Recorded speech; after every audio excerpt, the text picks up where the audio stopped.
Chemical Safety Induction adalah pengenalan dasar keselamatan dan kesehatan kerja atau K3 tentang risiko bahan kimia kepada karyawan yang bekerja dengan bahan kimia dan pengunjung yang berada di area kerja tersebut. Tujuan dari Chemical Safety Induction adalah mencegah dan menurunkan risiko seseorang dari kecelakaan kerja dan penyakit akibat kerja. Regulasi tentang sistem manajemen K3 tertuang pada Permenaker Nomor 5 Tahun 2018 dan Peraturan Pemerintah Nomor 50 Tahun 2012. Bahan berbahaya beracun atau B3, zat, energi, dan atau jumlahnya, baik secara langsung maupun tidak langsung, dapat mencemarkan dan atau merusak lingkungan hidup, kesehatan, serta kelangsungan hidup manusia dan makhluk hidup lain. Berikut adalah kriteria hazard kimia. Yang pertama, mudah meledak.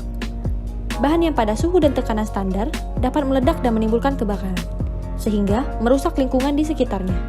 Contohnya, dinitrotoluen, asetilide, azide, garam perklorat, aseton peroksida, dan nitrogliserin. Yang kedua, pengoksidasi. Bahan yang dapat melepaskan panas atau menimbulkan api ketika bereaksi dengan bahan kimia, terutama dengan bahan yang mudah terbakar. Contohnya, oksigen, potasium permanganat, sodium nitrat, klorat, dan hidrogen peroksida. Yang ketiga, mudah menyala. Bahan yang bersifat mudah terbakar, sehingga tidak boleh disimpan dengan bahan pengoksidasi. Contohnya, etanol, metanol, dan aseton. 4. Beracun. Bersifat racun bagi manusia, menyebabkan keracunan atau sakit yang cukup serius apabila masuk ke tubuh melalui pernafasan, kulit, atau mulut, serta bersifat bahaya toksisitas yang akut. Contohnya, merkuri yang beracun bagi sistem saraf dan ginjal, karbon monoksida yang beracun bagi darah, kloroform bagi hati, pelarut organik bagi kulit. 5. Berbahaya.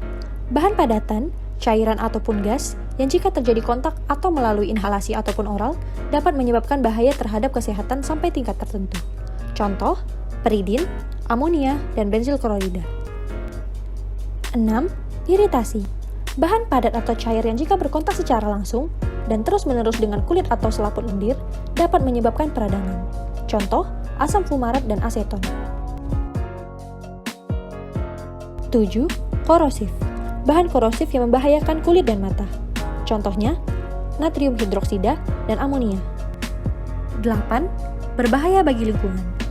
Bahan yang berbahaya bagi lingkungan, seperti kematian pada ikan atau organisme akuatik lain, atau merusak lapisan ozon, atau kerusakan lingkungan lainnya yang bersifat persisten.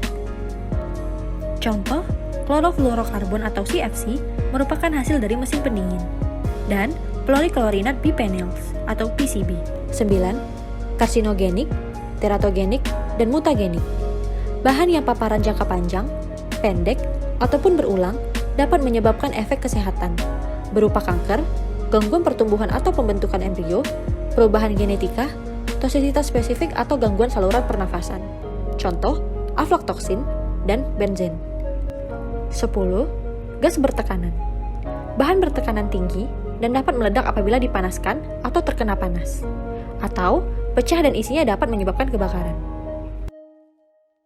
Paparan bahan kimia dapat menyebabkan kecelakaan kerja dan penyakit akibat kerja jika terkena mata, dapat menyebabkan iritasi mata hingga bahaya kebutaan, terhirup atau terinhalasi, menyebabkan iritasi pernafasan, emfisema paru, bronkitis kronis, dan pneumonia. Tertelan dapat menyebabkan keracunan. Kontak kulit dapat menyebabkan iritasi hingga dermatitis kontak akibat kerja. First aid atau pertolongan pertama bila terkena paparan bahan kimia. Bila terkena mata, bilas dengan air menggunakan e-washer atau emergency shower selama 10-15 menit. Terkena kulit, alirkan ke air selama 15 hingga 20 menit di emergency shower atau wastafel injak. Tertelan, jangan dimuntahkan atau meminum apapun. Segera bawa ke klinik yang terdekat. Terhirup, bawa penderita ke area yang luas dengan udara yang bersih. Jika penderita sesak, dapat diberikan oksigen segera. Pengendalian hazard kimia diimplementasikan untuk mengurangi hazard sampai batas yang dapat diterima berdasarkan ketentuan peraturan standar yang berlaku dengan melakukan pendekatan hierarchy of control. Yang pertama, eliminasi. Menghilangkan sumber hazard kimia, contohnya menghilangkan pemakaian bahan kimia tersebut dalam produksi. Yang kedua, substitusi. Pengendalian resiko menggantikan bahan kimia yang ada dengan yang lebih aman.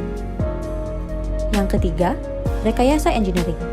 Merekayasa atau memodifikasi peralatan atau alat yang ada sehingga sumber bahaya atau potensi bahaya yang ada dapat berkurang. 4. Pengendalian administratif. Mengurangi kemungkinan pekerja terpapar potensi bahaya.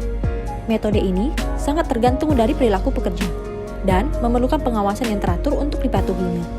Contohnya, pengaturan jadwal dan rotasi kerja, SOP, dan pelatihan. Yang kelima, penggunaan alat pelindung diri atau APD, yaitu kepatuhan untuk menggunakan APD yang sesuai.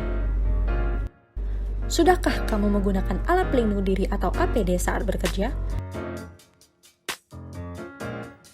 Berikut adalah APD yang wajib kamu gunakan untuk mencegah kontaminasi bahan kimia saat bekerja. Yang pertama, alat pelindung mata. Melindungi mata dari cipratan bahan kimia yang dapat masuk ke mata. 2. Alat pelindung pernafasan.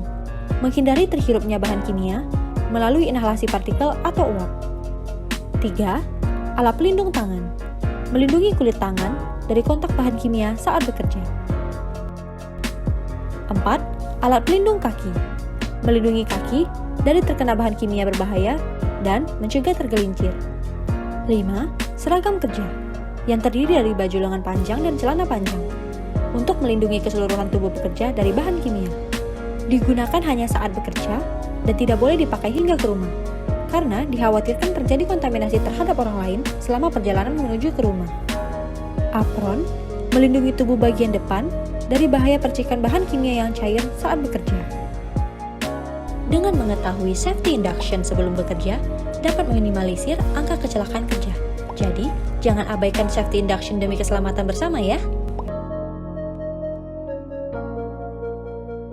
Video edukasi ini dipersembahkan oleh Dokter Muda Fakultas Kedokteran Universitas Riau.